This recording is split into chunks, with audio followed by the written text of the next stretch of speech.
Congo's Electoral Commission has registered 46 million voters in readiness for the long-delayed election scheduled for the end of December to replace President Joseph Kabila. Electoral Commission head Corneille Nangaa says a total of 46,021,454 voters had been registered, 12% more than expected. He said only Congolese in the diaspora was left. Registration for them will commence in the month of July.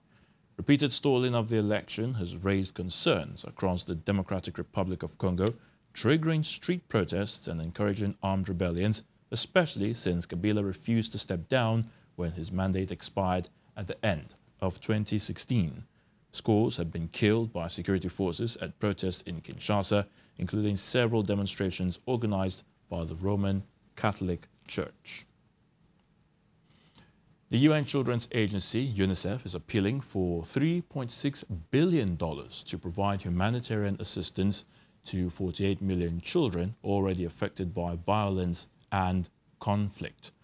One of the countries where children are most vulnerable is South Sudan, which split off from its northern neighbor Sudan back in the year 2011.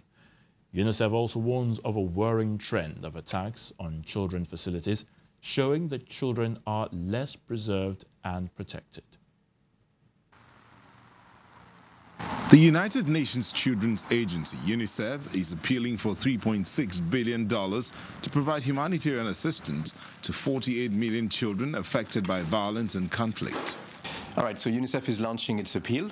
It will be an appeal for $3.6 billion, covering crisis situation in 51 countries and covering needs that UNICEF intends to meet for 82 million people, including 48 million children.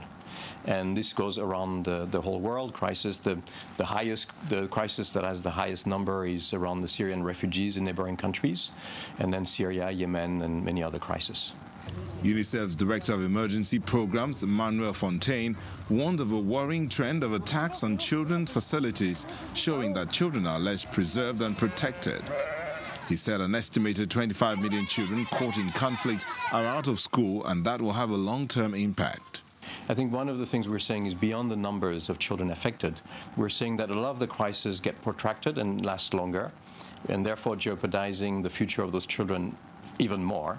And in addition, I think what we're seeing is, unfortunately, what we see is a bit of a new norm around attacks on schools, on hospitals, on health facilities in general, on water facilities, that shouldn't be acceptable. It's just not acceptable to attack children facilities, not acceptable to recruit children, and not acceptable to detain children in those situations. And this is a worrying trend. One of the countries where children are most vulnerable is South Sudan, which split up from its northern neighbor Sudan in 2011 and has been gripped by a 4-year civil war sparked by political rivalry between incumbent leader Salva Kiir and his former deputy, Riek Machar. Even if the conflict was going to end today, the needs for children in South Sudan are still huge. So I think this is one of the reasons that, it's important for the international community. We need about $183 million US. Currently, we've only got about 60 or so forth, so we need money to be able to pay for that lost generation, to be able to go to school. We need to be ready for this lean season that is coming up now, where the numbers of malnourished children will significantly increase. UNICEF's representative in South Sudan, Mahimbo Ndo, says only $60 million of the $183 million needed fund has been raised, warning that malnutrition is expected to rise with the coming lean season. So currently we're doing a demobilization exercise in the south of Sudan in a place called Yambio, where we hope to get at least 580 children out of the military and back to school, back to their communities.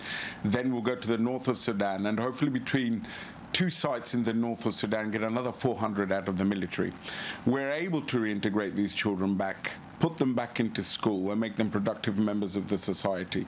One of the biggest challenges in South Sudan is getting children out of the military, where about 15,000 children are enlisted.